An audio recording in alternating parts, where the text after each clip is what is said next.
Hello, hello. Okay, this is looking great. I love seeing the progression of this. Um, so thank you. But let's talk about some things. It's looking really good though. Um, so the first thing is just trying to make sure that when you do like keys, that like not just one thing is moving. Like even going from here to here. I feel like just that torso bend here, but I'm not feeling any kind of movement out of like the center of gravity or like the legs of the character.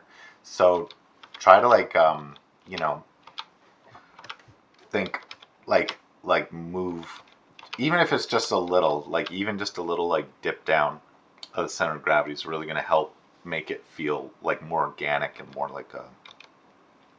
like a real person going through this stuff. Um, Yeah, cool. All this is great. I'm reviewing the one with the hammer. I didn't notice any like glaring obvious differences between the two, but if this isn't your most latest one, forgive me. I'll jump over to the other one from time to time to compare and make sure.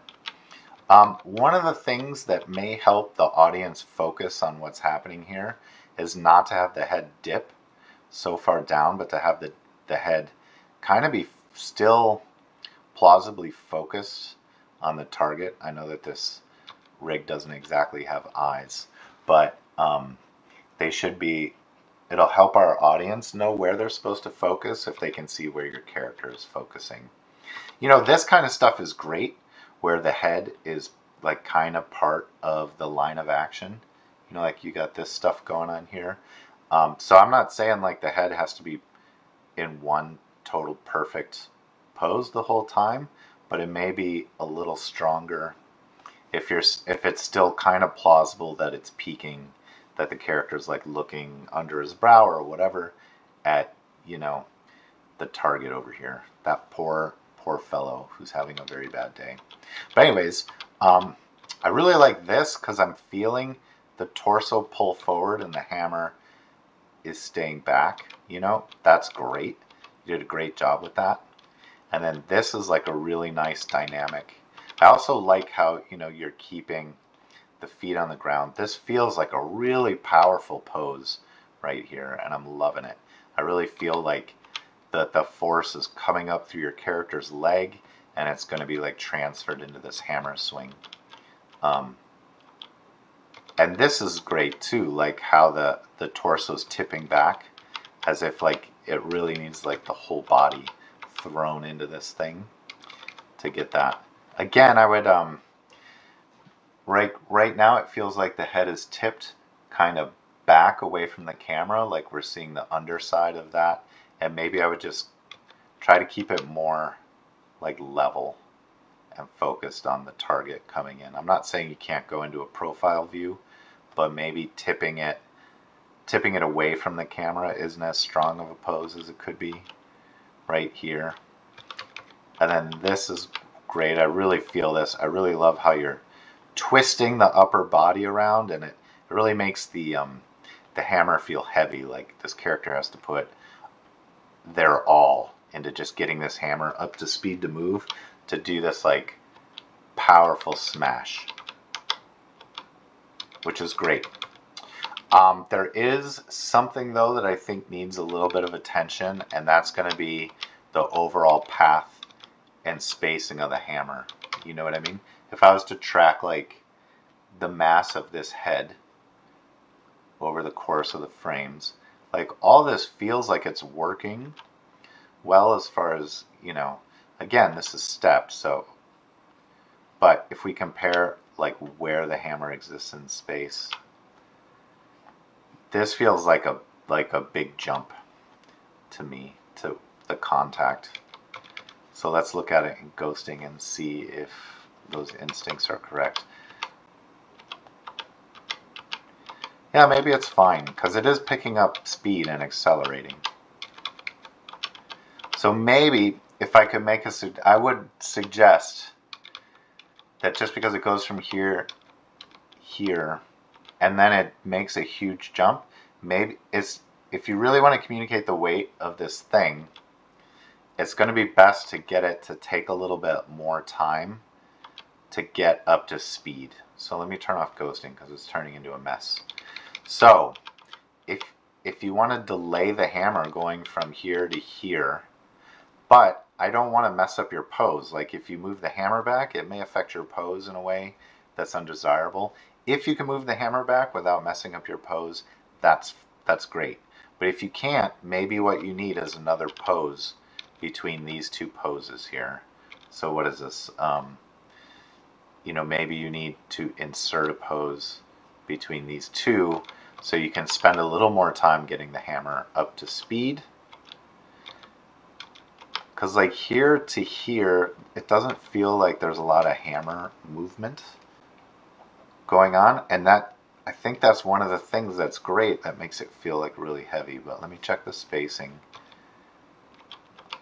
Yeah, like the spacing here is much smaller than the space between here and here. So it goes far, but then it goes less far. And then I think maybe that's what was catching my eye. So maybe you just need a couple more frames in the beginning so that the hammer, as this guy is putting his might into the hammer, into getting the hammer moving, the hammer needs, you know, needs to pick up speed until the hit. But right here it slows down a little bit. But again, I'm loving the posing on the torso and everything. Maybe, you know, if you change the hammer spacing, it's just going to affect like your arms, the arm poses, which I think is fine to alter those a little bit. And wherever you can, like keep an eye on these arm poses, because like here, if I'm hoping that you're able to like pose this hand without changing the hammer, because I would love to see a little bit more like definition. Like maybe this hand rolls down a little bit so this can be a little bit more straight. Like I feel like the arm pose here isn't, it doesn't communicate like a super strong arm pose to me quite yet. You know what I mean? This one looks great. I don't know if you can get the shoulder up so that where the arm intersects the body is a little higher. You know what I mean? I want to see this fist too. So whatever you can do to like bring out these knuckles to kind of like break, because it can look like the fingers aren't sticking out that much from like the pole. So these would be like the fingers and this is the pole. And I kind of want to see a more like clear and defined silhouette from the hands, just to like give them a little more separation. And here too, I feel like this arm pose maybe could be strengthened. Maybe, yeah, if you do want to go elbow up in this thing, that's great. I don't know if there's a way to bring this shoulder forward so that this elbow can sort of become a recognizable landmark that we see. Like here, this is great. I don't know if there's anything you can do with this arm to kind of like, it looks like it's kind of like broken a little bit in how it's bending that way. So if there's any way where you can kind of like straighten it out, I don't know if it has controls for you to pose like arm shape and arm language. This is looking really good.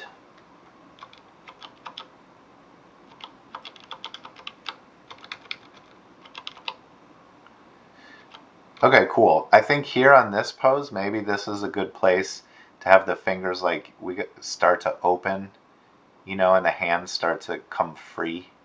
Because here it's like the hand is free completely. I know he's got like this little head decoration here, but this is what I like, is a clear understanding where the hand and fingers are at. But in this pose, I have no understanding of like kind of where the head, where the hand and fingers are at. So I don't know what the solve is because you have this head decoration. I kind of wish, you know, maybe it has to do with rotating the head a little bit more that way so that the head decoration comes up more this way to give you space to have these fingers visible in silhouette. But I think that's important. And I would leave the fingers like disappearing here in one frame. I feel like is a little quick. So I kind of want to see them still. I know they're poking out down here, but I feel like we need another frame of them poking here. And then maybe it's okay to poke down there and then come to this like settle. These are all just like little tiny ways of like plussing your poses, you know? Yeah. There's something like slightly awkward to me about this foot pose and that leg angle and all of this stuff. So maybe, you know, maybe you can just bring the toe out on this foot a little bit, and that'll help it feel like a little more comfortable, a little more real. I would also love to see this character like continue to follow, you know, because like after baseball players hit the ball, they always kind of want to like, where did the ball go? What did I do? What kind of hit was this, right? So maybe if they can still stay like a little focused, and maybe that's a way to help take care of this like head decoration thing, is that if their attention is going to kind of follow, I don't know where the object is because it's already off screen, but maybe, I don't know, maybe, you know, like there's the thing where it's like, oh yeah, cool guys don't look, you don't look at the explosion or whatever. But if there's a way to kind of keep the character maybe a little more focused on like what they did, unless that's like a choice you're making, I think it might be a little stronger if they kind of like continue. And then I love the hammer bouncing here, which is great, especially because it's only being held by one hand. Like, I really want to feel like this hand is along for the ride and not really controlling where like this mass is winding up. Like, this hand is just keeping the handle like up off the ground. So that's great. But, you know, yeah, I don't know. Clean up that little penetration. That's just a detail thing. But ultimately, I think why this is working much stronger is because you built in some offset in the body from how it was originally, and you're really communicating the weight of the hammer a lot better. So just check out hammer spacing. Maybe think about plussing the poses with some of those like little notes. But yeah, this is great. This is great stuff. It's coming along really well, and it, you know, it's kind of animated on ones fully, which is cool. It means I think you're getting close to maybe being able to wrap this up. So I don't know if there's another action in this sequence that you want to focus on, or what you want to move on to after this is kind of done, but start thinking about it, start planning for it, and then you know, we can figure out what the next thing is that you want to move on to. But great work. Thanks for the submission. And let me just double check this real quick to see if anything, now that I've gone through it, is like glaring. I feel like this one has like a little spacing jitter in this part around this time of the thing, and maybe this is what was there before class or something. But if I track the movement of this kind of like pelvis area, I don't know. I'm not going to spend too much time on this, but yeah, like there's a really big jump to go from here to here in one frame without kind of like easing into that motion. So anyways, I think that this is probably your latest, or either that bit is covered up by the hammer where it doesn't bother me, where I'm seeing it from this angle. But it's just something to consider if this isn't your final camera angle, to make sure that the center of gravity is like animating properly. Anyways, I already said thanks, but thank you again, and I'll see you next week.